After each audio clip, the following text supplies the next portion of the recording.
Hello friends, जय माता दी। कैसे हैं आप सब दोस्तों।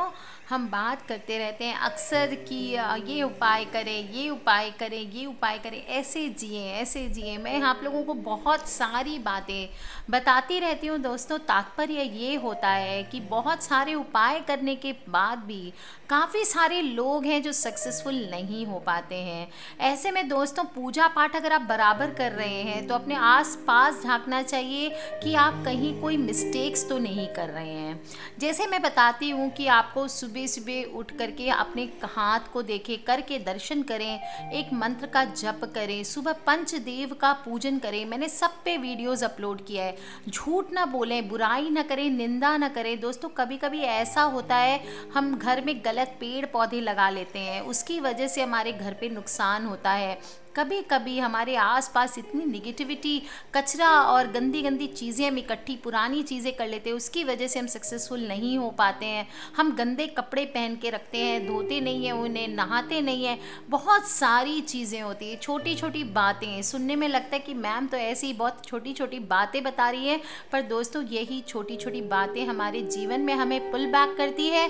जब हम सक्सेसफुल होना चाहते हैं लाइफ में, तो यही छोटी छोटी बातें हमें जीवन में आगे बढ़ने नहीं देती हैं। हमारे धर्म में काफ़ी सारी चीज़ें हमें सिखाई जाती है, जिसको अगर हम पालन कर लें, तो हमारे धर्म के अनुसार हम चलें, तो हमें कोई भी सक्सेसफुल होने से नहीं रोक सकता है। दोस्तों, नारद पुराण में मनुष्य के जीवन से जुड़ी हुई बहुत सारी बातें बताई जाती है, जिनको हमें ध्यान में रखना चाहिए। और इन कामों को करने से मनुष्य को निश्चित ही कई दुखों का सामना करना पड़ता है, अगर वो गलत काम करते हैं जो मनुष्य को नहीं करना चाहिए। सबको मालूम है ये छोटी छोटी बातें, चोरी, जैसे चोरी करना। अगर किसी को आप किसी से वस्तु आपने छल करके ले ली, चोरी करके ले ली, कुछ नहीं होगा, लेकिन उसका बहुत नुकसान होगा या नहीं भी होगा, पर आपके पुण्य कर्म नष्ट हो जाते हैं। चोरी करने वाले के साथ साथ उसके मित्र और परिवार वालों को भी कई परेशानियों का सामना करना पड़ता है, और चोरी करने वाले मनुष्य को नरक में दुख भोगना पड़ता है। दोस्तों, कुछ लोग होते हैं आजकल, ये इतनी सारी चीज़ें ऑनलाइन दिखाते हैं। अपने गुरु आपको अपने घर पे बुलाते हैं पढ़ने के लिए। उनके पति या पत्नी के साथ संबंध बनाना, वो गुरु पत्नी होते हैं, गुरु पति होते हैं, माता पिता के समान होते हैं। कभी भी उनके सामने उनसे संबंध बनाने पर आपको पूरे जीवन उसका फल भुगतना पड़ता है। आपको जीवन में कभी भी सक्सेस का मुंह नहीं देखना मिलता।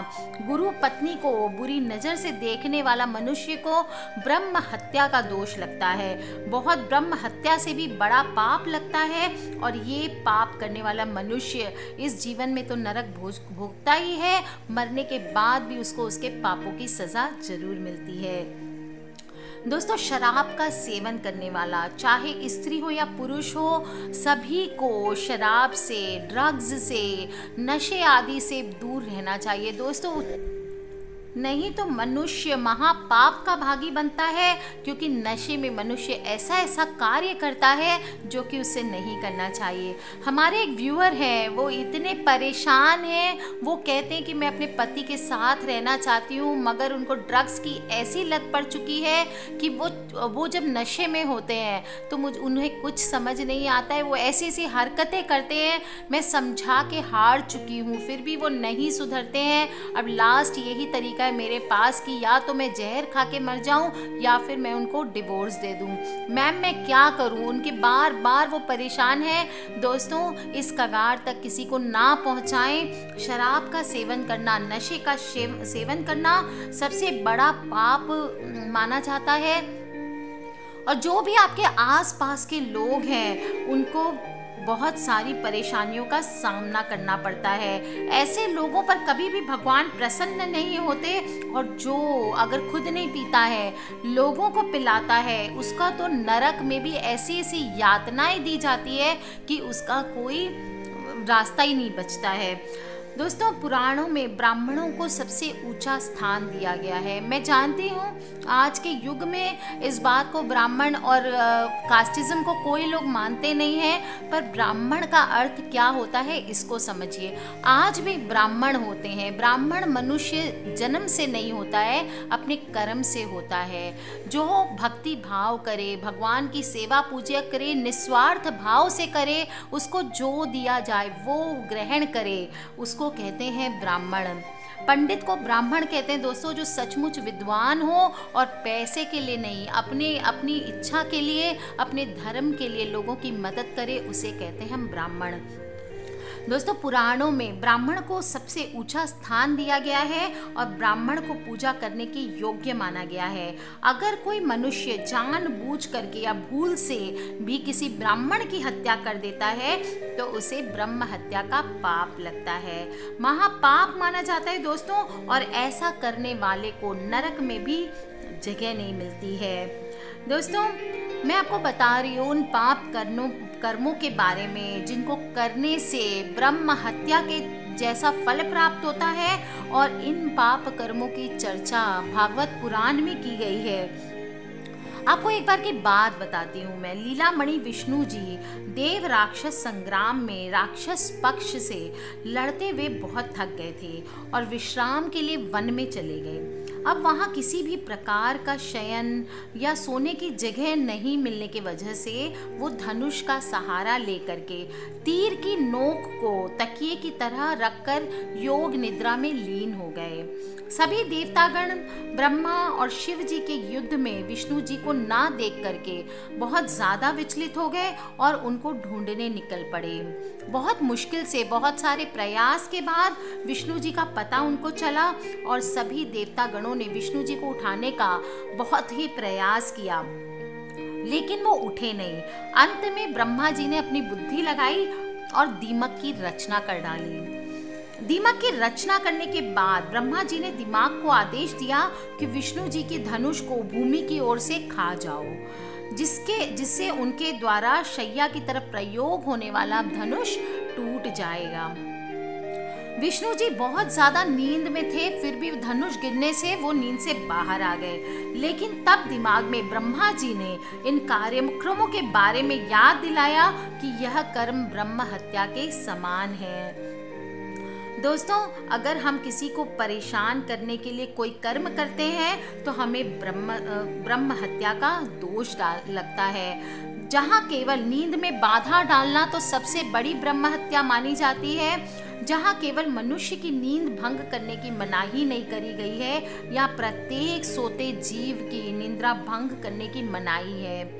नींद में लीन जीव मायावती के समक्ष अपने सारे विकारों को त्याग करके आराम कर रहा होता है, और ऐसी अवस्था में बिना किसी ठोस कारण के यदि आप किसी जीव की नींद भंग करते हैं तो यह पाप ब्रह्म हत्या के बराबर श्रेणी में आता है। दोस्तों, किसी भी कथा में विघ्न डालना। अगर कोई भी कथा चल रही है, कथा में विघ्न डालने का अर्थ है जब किसी भी देवी देवता के नियमित पूजा पाठ, यज्ञ, जागरण, आरती या किसी भी प्रकार का कोई धार्मिक अनुष्ठान किया जा रहा हो, या फिर कोई छात्र स्टूडेंट पढ़ाई कर रहा हो या किसी को पढ़ा रहा हो, तो इस प्रकार के कार्यों में यदि कोई विघ्न उत्पन्न करता है तो वो भी ब्रह्म हत्या के समान दोष से पीड़ित माना जाता है और नाना प्रकार की योनियों में जा करके प्राप्त करता है और कष्ट को भोगता है। दोस्तों, कुछ लोग, आजकल का ज़माना है ऐसा है कि पति पत्नी को एक रहने नहीं देते हैं। एक्स गर्लफ्रेंड्स, एक्स बॉयफ्रेंड्स, घर वाले, देवर भाभियाँ, आपस में इतने सारे लोगों के आपसी संबंध, जलन भावना रहने की वजह से आजकल रिश्तों को टिक पाना बहुत ज़्यादा मुश्किल हो गया है। पति पत्नी भी ऐसे हो गए हैं कि बाहर वाले के थर्ड पर्सन को अपनी लाइफ में एंटर करने देते हैं, जिनकी वजह से उनका घर नरक रहता है। पर दोस्तों, पत्नी अर्थात नर और नारी, जिसे हिंदू सभ्यता में सर्वप्रथम आर्ध नारीश्वर का रूप में देखा जाता है, जिस पति पत्नी को एक दूसरे का शरीर का हिस्सा माना जाता है।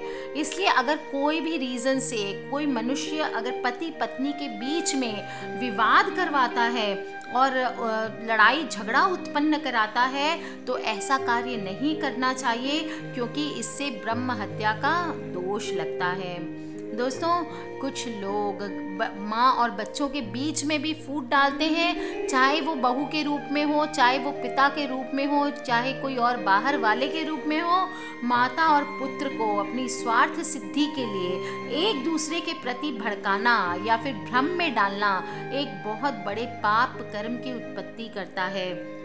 दोस्तों, ऐसा करने वाले मनुष्य को 7 जन्मों तक संतान का सुख प्राप्त नहीं होता और माता का भी सुख प्राप्त नहीं होता है। इसलिए माता और पुत्र के बीच में कभी भी भ्रम उत्पन्न नहीं करना चाहिए। तो दोस्तों, आज मैंने आपको बताए हैं उन पाप कर्मों के बारे में जिनको करने से ब्रह्म हत्या करने जैसा फल प्राप्त होता है।